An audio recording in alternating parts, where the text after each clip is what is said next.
You know what I find drives the point home that you're an artsy-fartsy director? Just bump up the contrast and really mess with the colors.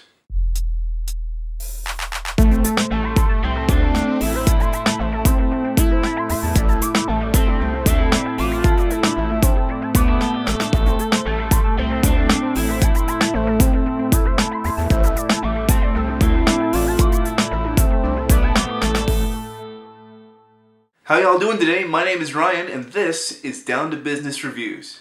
This week for Movie Club, we watched the directorial debut of George Clooney, Confessions of a Dangerous Mind, starring Sam Rockwell, George Clooney again, Drew Barrymore, and Julia Roberts.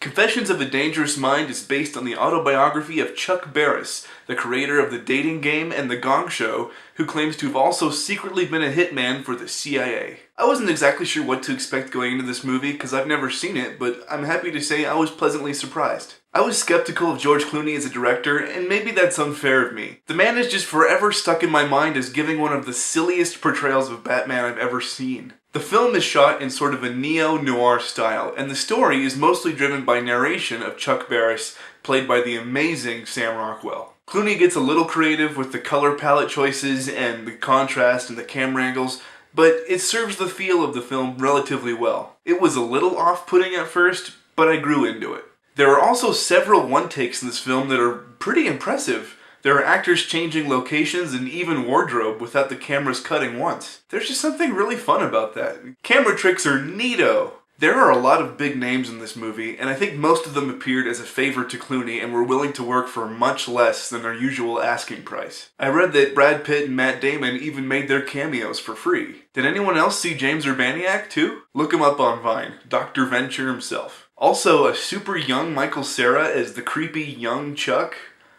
Ugh. Drew Barrymore plays the love interest Penny in sort of an aloof, Drew Barrymore-ish way. She plays the character with enough charm, but why she's into someone like Chuck Barris is beyond me. The guy's kind of a d-bag. In addition to directing, George Clooney also plays Jim Bird, Barris's mysterious contact to the CIA. Clooney just oozes suave, man. What a class act. I want him to read me stories of intrigue and subterfuge. Julia Roberts made $250,000 for 6 days of work.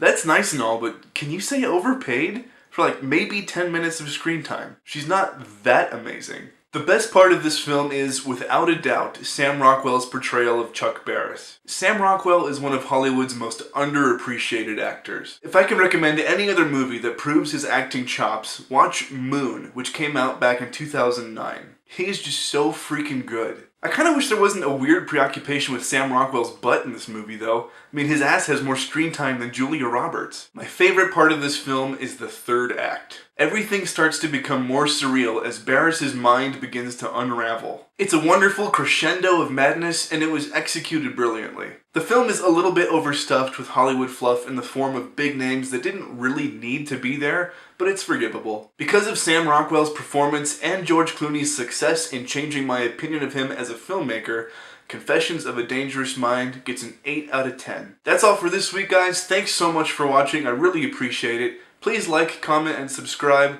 I really appreciate you taking the time to watch these videos. If you didn't know, I make these reviews as part of SourceFed Nerds Movie Club. I highly recommend joining us. It's a lot of fun. That said, thanks again for watching, and I'll see you guys next time. Have a good one.